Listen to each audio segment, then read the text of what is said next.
Նեանտապանում հյուրընկալել եմ Հայաստանի ազատագրման համաշխարհային կազմակերպության խորհրդի անդամ, քաղաքագիտության դոկտոր Արկադի Վարդանյանին։ Պարոն Վարդանյան, շնորհակալ եմ հրավերն ընդունելու համար։ Ես նույնպես։ Մեր նախորդ հարցազրույցի ժամանակ առիթ ունեցանք կարճ անդրադառնալու հոգևորականություն, իշխանություն առճակատմանը։ Հիմա այդ մեկ ամսվա ընթացքում սրընթաց զարգացումներ են տեղի ունենում, ինչպես գիտեք, արդեն 10 եպիսկոպոսներ միացան փաստորեն եկեղեցին ներսից բարեփոխելու, բարենորոգելու այդ իշխանությունների հռչակած օրակարգին, ավելի նրանք հանդիպեցին վարչապետ Փաշինյանի հետ, նաև arczepiskopos Նավասարդ arczepiskopos Կճոյանի մասնակցությամբ պատարակ մատուցվեց, որին մասնակցեց Փաշինյանը, եւ նրանք հորդորով կոչով դիմեցին վեհափառին գնալ կամավոր հանգստի։ Ինչ կարող եք ասել, արդյոք ձեզ համար սպասելի էին այսպիսի զարգացումները։ Գիտեք ինչ, ինձ համար միակ բանը, որը անսպասելի էր, դա Կտրիչ Ներսեսյանի անհեռատեսությունն է, որովհետև չնայած իմ իհարկե այսպես հակակրանքի այդ անձի նկատմամբ, ես այնուամենայնիվ կարծում էի, որ նա բավականաչափ հեռատես կլինի եւ կհասկանա, որ իր համար ամենալավ ելքը այս ստեղծված իրավիճակից դա կամավոր հեռանալն է։ Բայց ես տեսնում եմ, որ նա համառորեն շարունակում է մնալ իր, այսպես ասեմ, զավթած աթոռին նստած եւ ինչպես երևում է չի էլ մտածում լքել այդ աթոռը։ Դե ինչ ասեմ, այստեղ արդեն ես լիովին Նիկոլ Փաշինյանի կողմից եմ, չնայած ընդհանուր առմամբ դուք շատ լավ գիտեք, որ ես ինչպես եմ վերաբերվում նրա կողմից վարվող ներքին եւ արտաքին քաղաքականությանը, հիմնականում բացասական, բայց այս հարցում ես լիովին Նիկոլ Փաշինյանի կողմն եմ, որովհետև գիտեք ինչ, մեր սուրբ առաքելական եկեղեցին չի կարելի դարձնել ավգյան ախորներ, չի կարելի։ Իսկ մենք տեսնում ենք, որ այս 26 տարիների ընթացքում, երբ ուրեմն այն տխուր օրը հոկտեմբերի 27-ին, երբ տեղի ունեցավ ահաբեկչություն մեր ազգային ժողովում, այդ նույն օրը Սատանան դարձավ ամենայն հայոց կաթողիկոս։ Ես չեմ վախենում այդ բառից, որովհետև այն ինչ իրենից պատկերացնում է Կտրիչ Ներսիսյանը, դա ոչ այլ ինչ է, քան սատանայություն։ Այնտեղ չկա ոչ հավատք, ոչ հարգանք ավետարանի նկատմամբ, Քրիստոսի նկատմամբ, մեր առաքելական եկեղեցու ավանդույթների նկատմամբ եւ ամեն ինչից բացի նաեւ տարրական, բարոյական նորմերի նկատմամբ։ Այստեղ կարծում եմ ավելորդ խոսքեր պետք չի ասել, բոլորը շատ լավ գիտեն արդեն, շատ լավ ճանաչում են նա որպես անձնավորություն, որպես սրբապիղծ իր եզրած եղբոր հետ միասին, որը բացի սրբապղծությունից նաև մանկապիղծ է, սա էլ է հաստատված արդեն, փաստացի։ Եվ այդ ավգյան ախորները իհարկե անհրաժեշտ է մաքրել, որովհետև մեր եկեղեցին դա այն սրբությունն է, որը միշտ պետք է մնա ամենաբարձր մակարդակի վրա։ Մենք հազարամյակների պատմություն ունեցող ազգերին ենք պատկանում, մենք հանդիսանում ենք քրիստոնեության, համաշխարհային քրիստոնեության սկզբնաքարը եւ ես կարծում եմ, որ այդ երկու հանգամանքը լիովին բավարար են, որպեսզի մենք խորապես գիտակցենք, թե որքանով բարոյապես մաքուր պետք է լինի մեր եկեղեցին։ Եվ այն մաքրելը առաջնահերթ անհրաժեշտություն է։ Այնպես որ Ես չեմ էլ կասկածում, որ այդ մաքրման գործընթացը արդեն սկսվել է եւ հաջողությամբ կավարտվի եւ կտրիչը, եթե չի ցանկանում կամավոր հեռանալ, իր զավթածաթորից ուրեմն նրան զորով կստիպեն։ Ես նույնիսկ կարծում եմ, գիտեք ինչ, եթե իմ կամքով լիներ, ես ուղղակի համապատասխան օրինապահ մարմինների ներկայացուցիչներին կուղարկեի Սուրբ Հաթոռ, ձեռնաշղթաները կգցեի այդ անձնավորության ձեռքերին եւ քաշ տալով իրեն դուրս կշպրտեի այնտեղից։ Որովհետեւ գիտեք ինչ, ցուցադրաբար պետք է արվի դա, որպեսզի ամբողջ աշխարհը տեսնի ու համոզվի, որ հայերը ունեն իրենց արժանապատվությունը եւ անչափ հարգում են իրենց արժեքներից գուցե ամենաթանկը, որը կոչվում է հայոց առաքելական եկեղեցի։ Այդքանը։ Այստեղ մի փոքր շեղում գուցե թվա, բայց ամեն դեպքում, քանի որ հայ առաքելական եկեղեցու այդ դերի ու նշանակության մասին խոսեցիք, ընդգծեցիք ավելի շուտ, հիմա այդ համատեքստում Հռոմի Պապը տեսանք, որ այդ համատեքստում դիտարկել մեր եկեղեցու բացառիկ դերի համատեքստում դիտարկել, որ Հռոմի Պապը Ստամբուլում այցելեց մեր եկեղեցի եւ այնտեղ պատարագ մատուցվեց։ Այո, ես կարծում եմ, որ դրանով իսկ Հռոմի Պապը կարելի ասել, որ չնայած չբարձրաձայնեց, բայց իր այդ այցով նա ամբողջ աշխարհին, քրիստոնեական աշխարհին ցույց տվեց, որ կանգնած է հայոց առաքելական եկեղեցու կողքին եւ լիովին կողմ է այն գործընթացներին, որոնք ընթանում են հիմա հայոց առաքելական եկեղեցու շուրջ։ Հիմա վերադառնալով պարոն Վարդանյան 10 այդ բարձրաստիճան հոգևորականների դիրքավորվելուն դուք ինչով կպայմանավորեք կամ ինչով կբացատրեք։ Արդյոք նրանք իսկապես տեսան այդ բարեփոխումների անհրաժեշտությունը, թե հնարավոր է վախեցան իրենց դեմ գուցե արկա կոմպրոմատներից։ Չէ, ես չեմ կարծում, որովհետև բաժակը այնքան է լցվել արդեն, որ այդ 10 հոգու հայտարարությունները եւ պատրաստակամությունը ողջունելի է։ Շատ լավ է, որ գտնվեցին այդպիսի 10 բարձրաստիճան հոգևորականներ, որոնք բավականին վճռական քայլեր են ձեռնարկում եւ պատրաստ են գնալ մինչեւ վերջ, մինչեւ այն պահը, երբ վերջապես այդ բոլոր հայերիս համար այդ սուրբ աթոռը կազատվի աղբից, որի անունն է Կտրիչ Ներսեսյան։ Եկեք այդպես խիստ գնահատականներ չհնչեցնենք, պարոն Վարդանյան, այս հոգևորականներից ոմանց բացակայության պատճառով նախորդ եպիսկոպոսաժողովը տապալվել էր եւ հիմա նոր ժողով է հրավիրել ամենայն հայոց կաթողիկոսը դեկտեմբերի 10-ից 12-ը քննարկելու են հայաստանյան առաքելական Սուրբ եկեղեցու շուրջ վերջին զարգացումները եւ ներեկեղեցական կյանքին առնչվող հարցեր։ Հիմա երբ դիտարկում ենք սցենարները, եթե կամովի չի հեռանում վեհափառը, ասացիք կհաջողվի նրան այդպես ստիպել գնալու, բայց մեխանիզմներ գոյություն չունեն, ասում են։ Ես չգիտեմ, ես արդեն ասացի, ես իհարկե Նիկոլ Փաշինյանի խորհրդատուն չեմ, բայց եւ այնպես խորհուրդ կտամ նրան ուղղակի ձեռնաշղթաներով դուրս վռնդել մեր Սուրբ եկեղեցուց, ընդհանրապես։ Իսկ հետագայում նաև քրեական գործ հարուցել, որովհետև այն սրբապղծությունը, որ իրեն թույլ է տվել այդ 26 տարիների ընթացքում Կտրիչ Ներսեսյանը,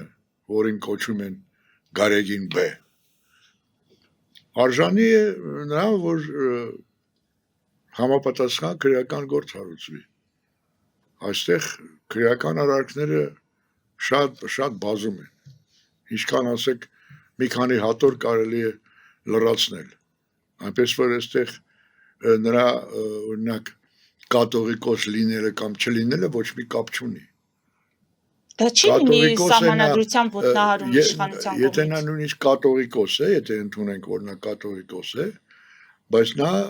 միաժամանակ հանդիսանում է Հայաստանի Հանրապետության քաղաքացի։ Իսկ Հայաստանի Հանրապետության բոլոր քաղաքացիները պարտավոր են ենթարկվել Հայաստանի Հանրապետության օրենքներին։ Այդպես չէ։ Կապ չունի նա կաթողիկոս է թե ոչ մի կապ չունի։ Այդ տարանջատման մեխանիզմը չպետք է գործի ձեր կարծիքով։ Դե այստեղ ես ճիշտ ասած ես մասնագետ չեմ կարող ասել, հավանաբար այդ հարցը պետք է քննարկել փաստաբանների, իրավաբանների հետ, բայց ես կարծում եմ, որ ճանապարհներ կգտնվեն այստեղ, այսպես առանձնապես ես դժվարություններ չեմ տեսնում։ Հիմա Փաշինյանի Կարևորը մաքրելն է, այդ սուրբ աթոռը պետք է մաքրվի։ Այս ախորները պետք է մաքրվեն։ Հա, բայց այստեղ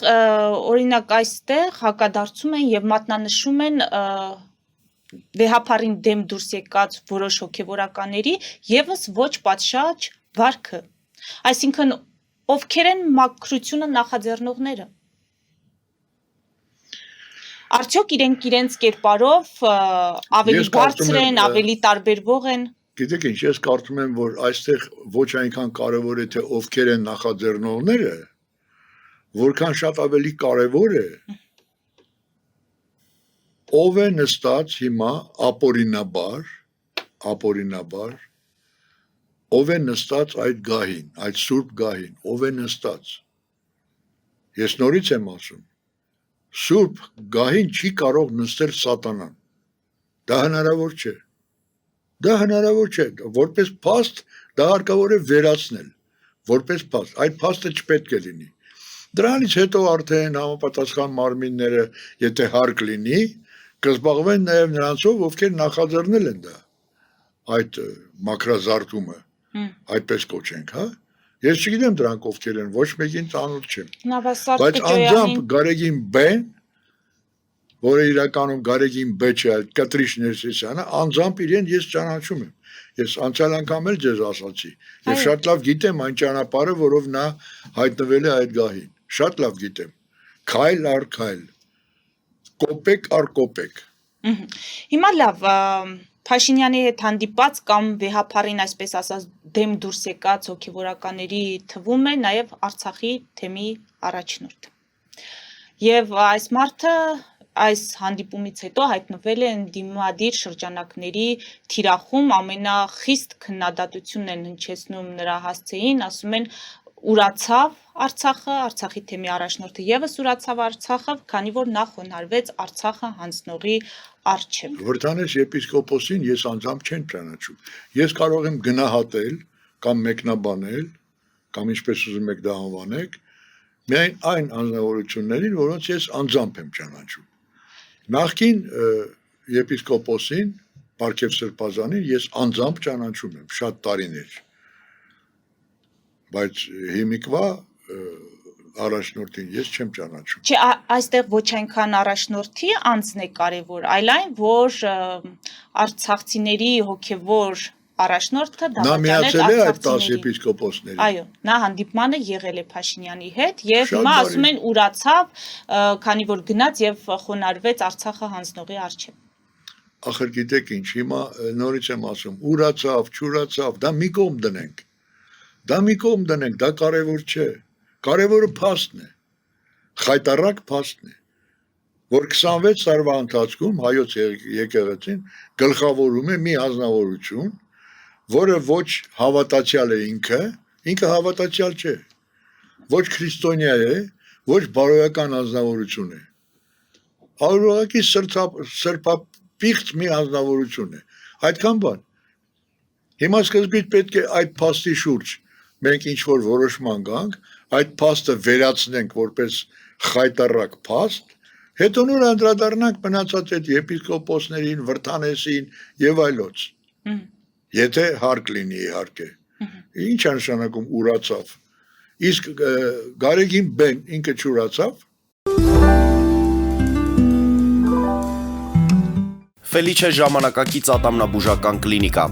Այստեղ հարմարավետությունն ու խնամքն առաջնային են։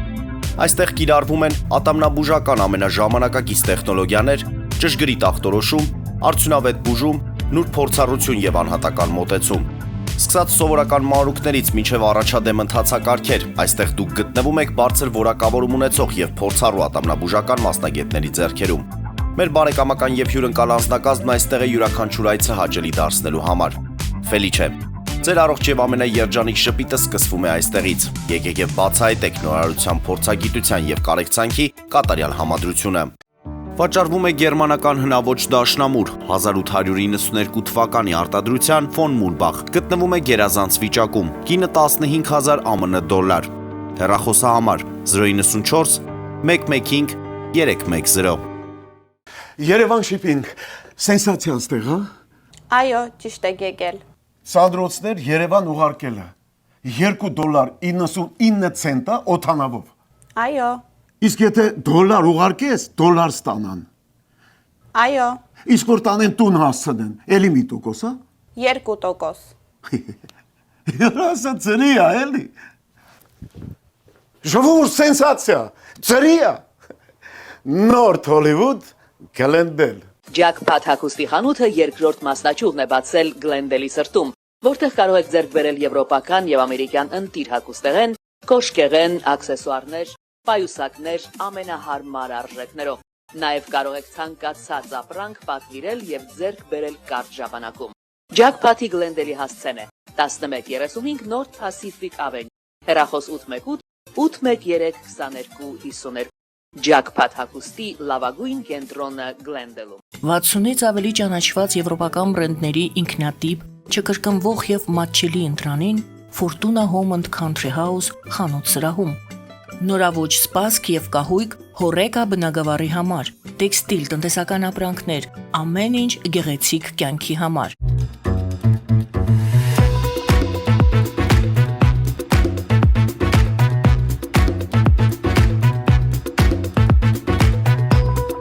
Արարատ ռեստորան, ընտանեկան եւ ընկերական ժամանցի լավագույն հասցե, սիրված արտիստներ, հյուրընկալ մթնոլորտ, հարուստ ճաշացան, անմահական խորտիկներ, Արարատ ռեստորան, հասցեն անփոփոխ, սիրով սպասում ենք ձեզ։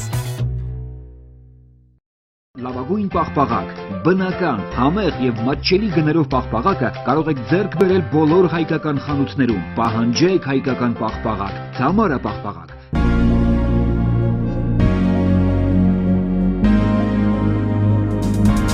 Տպագրեք ձեր գիրքը նոյան տապան տպագրատանը, ինչպես նաև թերթեր, ամսագրեր, բուկլետներ եւ այլն։ Հասցեն քաղաք Երևան, Իսահակյան 28 առաջին հարկ։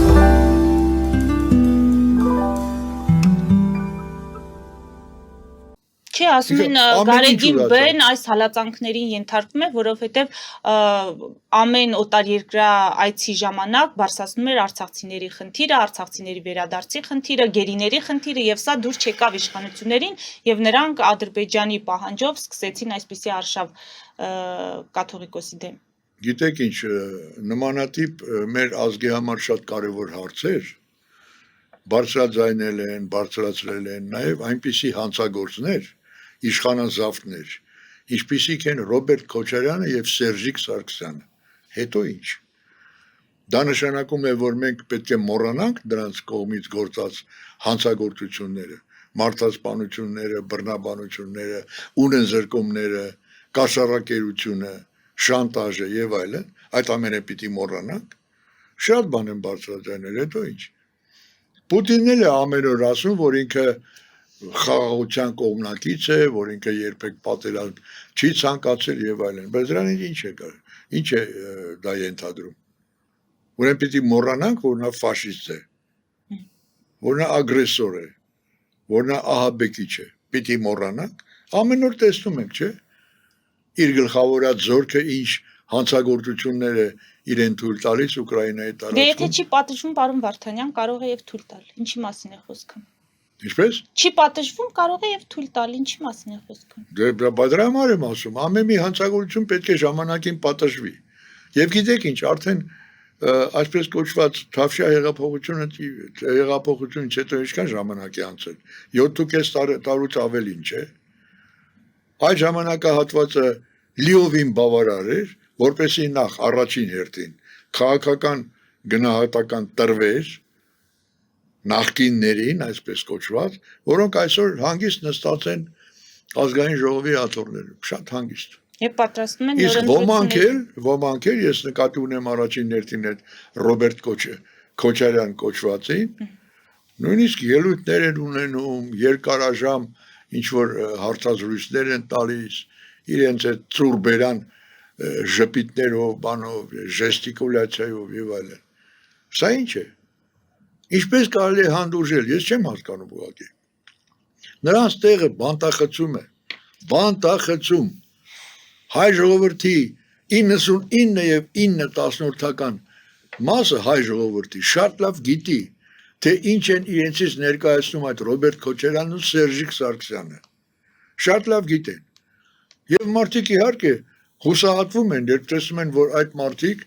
փոխանակ պատժվեն ինչպես հարկն է, օրենքի շրջանակներում,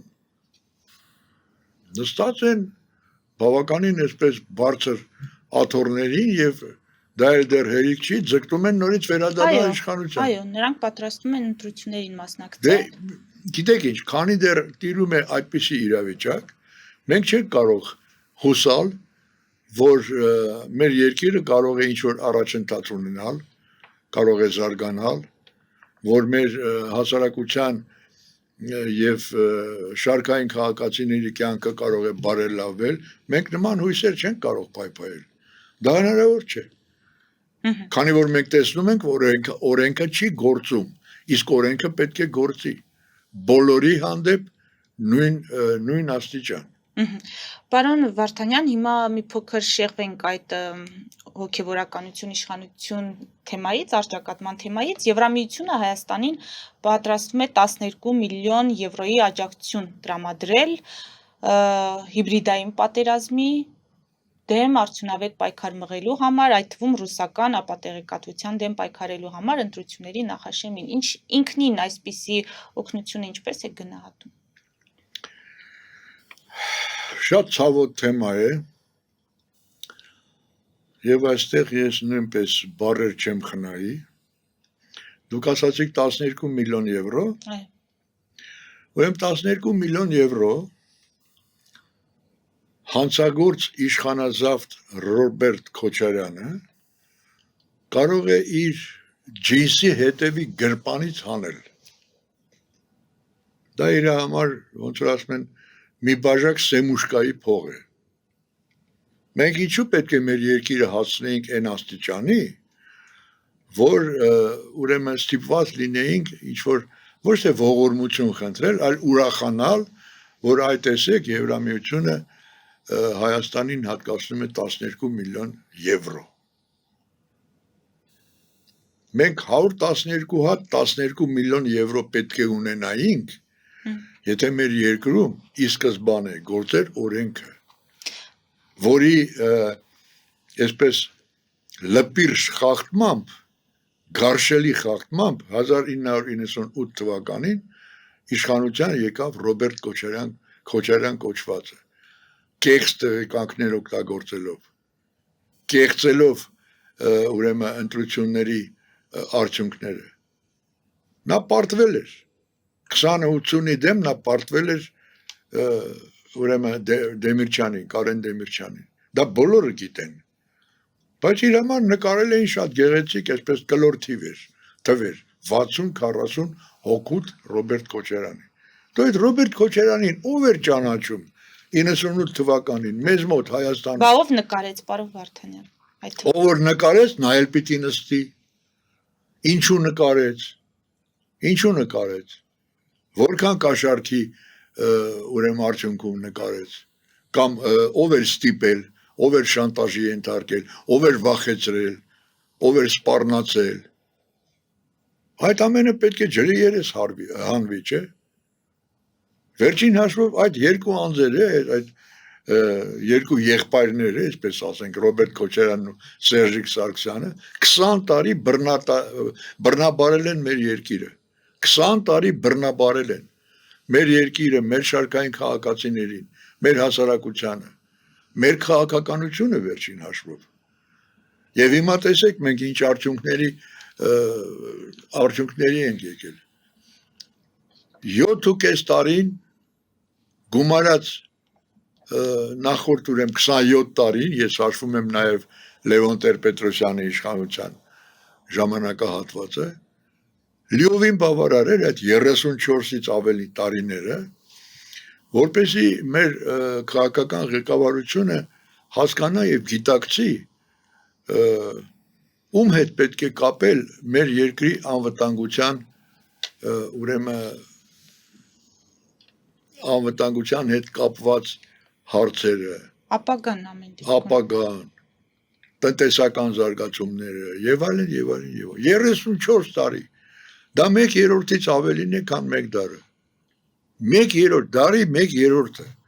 միթե դա բավական չէր որպեսզի մենք հասկանանք գիտակցենք ում հետ պետք է ճամփա գնանք ոնց որ ասում են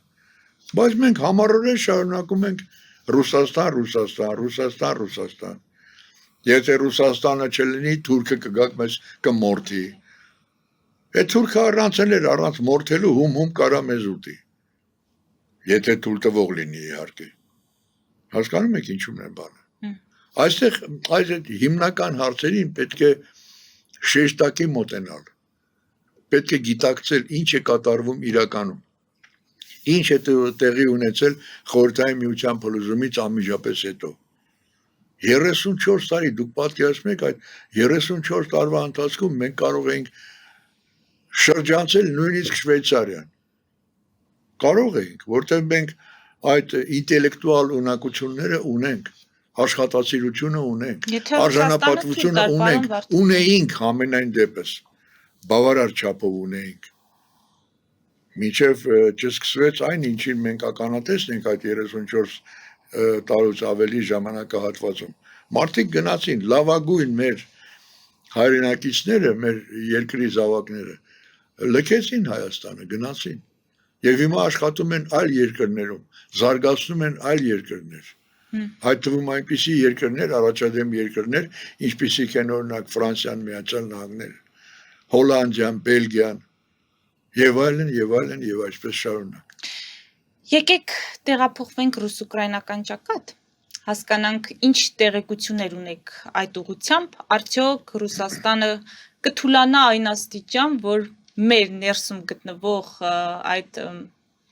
խորհրդարանական ընդդիմությունը այլևս հույսեր չի կապի Ռուսաստանի հետ, թե այդպիսի սցենարը բացառված է, ինչպիսին է լինի Ռուսաստանի հզորությունը, կարողությունը կամ հնարավորությունը այդ պահին այդ ժամանակահատվածում։ Նա գիտեք ինչ, ես հույսով եմ, որ մոտակա ընտրությունների արդյունքում, որոնք տեղի կունենան մոտավորապես 7 ամիս անց, այն ինչ դուք կոչեցիք ընդդիմություն, այլևս գոյություն չի ունենա այն տեսքով, որ այսօր նա գոյություն ունի։ Դա ոչ մի ընդդիմություն էլ չի, դա ուղղակի ռուսաստանյան շահերը առաջ տանող ինչ որ գյադագյուդեկ են, այդպես ես կասեմ, չեմ համաչի այդ խոսքը օգտագործել։ Այդ գյադագյուդեկը այլևս տեղ չեն ունենա ազգային ժողովում եւ որևէ հույս չեն կարողանա փայփայել նորից վերադառնալ ուրեմն իշխանության։ Ախր ես չեմ հասկանում, որքան կարելի է կանգնել նույն փոսխի վրա։ Դա մեզ համար ինչ որ ավանդույթ է դարձել։ Մեզ համար ասելով ես նկատի չունեմ անձամբ ինձ կամ ձեզ։ Ես նկատի ունեմ մեր հասարակությանը։ Միթե այդքան օրինակներից հետո դժվար է վերջնականապես հասկանալ, թե ով է մեր բարեկամը, ով է մեր թշնամին։ Մեր համար մեկ թշնամին թուրքը չի, ռուսն է։ Պուտինյան Ռուսաստանը։ Ես ռուս ժողովրդի դեմ ոչինչ չունեմ։ Ես երկար տարիներ Ռուսաստանում ապրել եմ։ Այնտեղ կան շատ պարկեշտ, շատ նորմալ աշխատասեր մարդիկ, բայց այն ինչ իրենից ներկայացնում է այսօրվա Ռուսաստանը, Պուտինյան Ռուսաստանը, սա ուղղակի հասարակ ֆաշիզմ է։ Եվ ուրիշ ոչինչ։ Լավ, հիմա հնարավոր խաղաղություն կարող է լինել ռուս-ուկրաինական ճակատում, ինչ զարգացումները, ինչ խաղաղություն անպայման կլինի, որովհետև ցանկացած պատերազմ ավարտվում խաղաղությամբ, եւ ես կարծում եմ, որ այդ խաղաղությունը մոտենում է օրեցօր, որովհետև Ռուսաստանը անսահման թուլացել է եւ ժամ առ ժամ ավելի ու ավելի է թուլանում։ Կարծում եմ բավական է հիշեցնել, որ այս վերջերս Միացյալ Նահանգների կողմից ուրեմն օգտագործվող հնչեցված ամենայն դեպս պատժամիջոցները խոշորագույն ռուսական Ռոսնեֆտ եւ Լուկոյլ ուրեմն նավթարդյունաբերական կազմակերպությունների դեմ փաստորեն մոտարապես տարբեր աղբյուրների կողմից հնչեցված գնահատականներով նվազել են մոտ 60-ից 70%-ով։ Սա նշանակում է, որ Ռուսաստանը ուրեմն շատ շուտով արդեն գուցե առավելագույնը 2-3 ամիս անց արդեն ուղղակի հնարավորություն չի ունենալու շարունակել այդ արունալի այդ խայտառակ պատերազմը։ Բա ինչու էր Թրամփը 28 կետից բաղկացած առաջարկ ներկայացնում, որը եվրոպացի գործընկերները Կիևի եւ Կիևը անձամբ դիտարկեցին որպես ռուսական համատեքստում, ռուսական շահերը սպասարկող եւ բավականին աղմկահարույց էր արձագանք այդ ամենին։ Ներող կլինեք Էլիզաբեթ, ես կարծում եմ, որ դուք շատերի նման մոլորվել եք այստեղ, որովհետեւ այն ինչ դուք անվանում եք 28 կետից բաղկացած ինչ-որ ծրագիր, դա Թրամփի ծրագիրը չի։ Բաում ծրագիր։ Դա Կրեմլում է մշակված։ Այդ ծրագիրը մշակված է Կրեմլում։ Թրամփը ընդհանրապես որևէ գաղափար չունի այդ ծրագրից։ Այս վերջին նրա հարցազրույցները, վերջին նրա հայտարարությունները, պատասխանները լրագրողներին այդ մասին են վկայում։ Այդ ծրագիրը պատրաստվել է Կրեմլում, Մոսկվայում։ Եվ հրապարակվեց եւ ԱՄՆ-ն հնարավորություն չունեցավ արձագանքելու, ասելու, որ մենք դրա հետ որևէ կապ չունենք։ Շատ մեծ հնարավորություն ունեցավ եւ գիտեք ինչ, մասնավորապես Միացյալ Նահանգների հասարակությունը։ Տեսեք ինչ է կատարվում Միացյալ Նահանգների խոշորագույն քաղաքների փողոցներում։ Տեսեք ինչ է կատարվում։ Իսկ Միացյալ Նահանգները դա այն երկիրն է, որտեղ իշխանությունը չի կարող արհամարել հասարակության կողմնորոշումները եւ հասարակության տրամադրությունը չի կարող ուղղակի եւ այստեղ գիտեք ինչ Միացյալ Նահանգները ստեղծած այն խոշորագույն քաղաքական գործիչները պատահական չէ որ մշակել են այնպիսի մի մեխանիզմ որը հնարավորություն չի տալիս որևէ մեկին որքան էլ նա լինի Թրամփ կամ չգիտես Պուտին կամ Կիմ Իր Սեն կամ Սի Ջինպին ով ուզում ա լինի ուրեմն միանձնյա ղեկավարել երկիրը դա հնարավոր չէ դա հնարավոր չէ մենք տեսնում ենք հիմա ինչ է կատարվում այս պահին նաև Միացյալ Նահանգների Գերագույն դատարանում Գերագույն դատարանը որի դատավորների կեսից ավելին նշանակվել են հենց անձամբ Թրամփի կողմից շատ կոշտ վերաբերմունք է դրսևորում նրա կողմից իրականացվող քաղաքականության հասցեին շատ կոշտ վերաբերմունք եւ դա կարող է շատ այսպես տխուր հետևանք ունենալ Թրամփի համար այնպես որ այդ բոլոր կոնսպիրոլոգիան այդ բոլոր մտածածին ծրագրերը որոնք իբրև թե մշակվել են առաջարկվել են Թրամփի կողմից կամ նրա թիմի կողմից այդ ամենը փլուզվելու է շատ արագ հիմա մենք տեսնում ենք որ ընդհանրապես վերջերս մի քանի տարիների ընթացքում իրադարձությունները այնքան արագ են զարգանում որ չես էլ հասցնում հետևել դրանց ուղղակի որպեսզի կարողանաս օբյեկտիվ պատկերացում կազմել թե ինչ է իրականում կատարվում բայց այն ինչ կարելի է տեսնել ջրի երեսին արդեն ես կարծում եմ բավարար է որ մենք հասկանանք թե ինչպես է այդ ամենը ավարտվելու առաջին հերթին իհարկե ռուս-ուկրաինական պատերազմը որի ավարտից կախված է ոչ թե գրեթե այլ բոլոր երկրների ապագան տարածաշրջանային այո խնդիրների երկրագնդի բոլոր երկրների համար այդ թվում նաև մեզ համար մեր տարածաշրջանի համար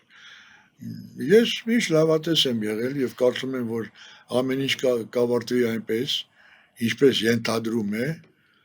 պատմության տրամաբանությունը իսկ պատմության տրամաբանությունը երբեք չի սխալվում երբեք շնորհակալ եմ ես եմ շնորհակալ Մեզ դիտողներին հիշեցնեմ, որ զրուցում էի Հայաստանի ազատագրման համաշխարհային կազմակերպության խորհրդի անդամ քաղաքագիտության դոկտոր Արկադի Վարդանյանի հետ։ Մեր ուղիղ եթերները կարող եք դիտել Patreon-ում, նաև այդ հարթակում աջակցել մեզ էկրանին երևացող QR կոդով։